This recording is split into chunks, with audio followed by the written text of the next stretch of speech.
செம்மையா இருக்குது.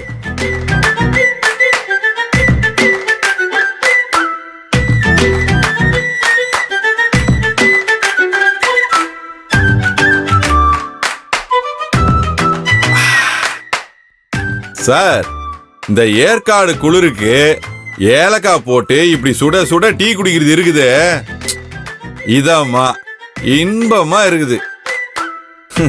சில பேருக்கு இதெல்லாம் குடிக்க குடுப்பனையே இல்ல பாருங்களேன். காலங்காத்தால பல்ல கூட விளக்காம டீல பண்ண முக்கி சாப்பிடுறிய, நீ கட்டின பொண்டாட்டி எப்படி அவன் பக்கத்துல வருவா? ஆனா டேய் திமுரு, உனக்கு என்னன்னா என்கிட்ட வாங்கினது 10 பேர் இன்னும் உனக்கு கேக்குது.